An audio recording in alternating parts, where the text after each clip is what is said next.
రే 10 రూపాయలు ఇవ్వరా లేదా?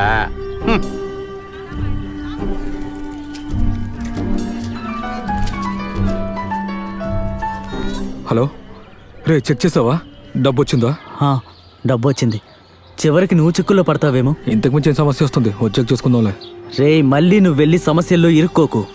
నువ్వు ఏదో ఒకటి చేసి ఎస్కేప్ అయి వచ్చేసేయి.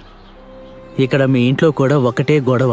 అది నేను డీల్ చేసుకుంటాను కానీ. సరే, ఇప్పుడు హాస్పిటల్ ఎవరున్నారు? అమ్ముందిరా, మేమందరం కూడా అక్కడే ఉన్నావురా. నువ్వెక్కడున్నావు? రే, ఇది వైజాగ్ పక్కనున్న ఒక ఊర్రా. అదెక్కడా? అది నాకు తెలీదు. రే, అక్కడే కదా నీకు పాత ఫ్రెండ్ ఉండాలి. జానీనో సన్నీనో.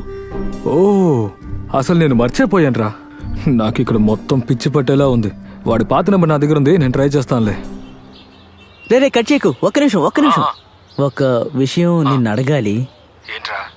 అదేరా, ఆ అమ్మాయి బాగా అందంగా ఉందా? పొర పిచ్చోడా.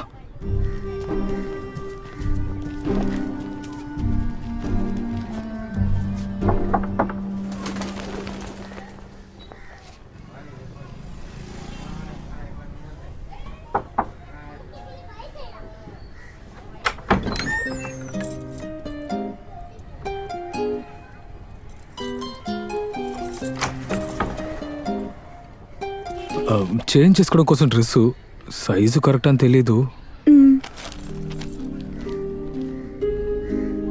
ఆయనతో నువ్వు ఎక్కడికి వెళ్తున్నావు? తెలీదు సార్, ఆయన రమ్మని చెప్పారు, వచ్చేసాను. నిన్ను కాపాడుతానని చెప్పారా? నన్నేమీ అడగండి సార్. ఆయన మంచివారా చెడ్డవారా అని నాకు తెలీదు. కానీ ఒకటి మాత్రం చెప్పగలను, నేనక్కడ ఉంటుంటే నా జీవితం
అది నేనెక్కడో చదివాను.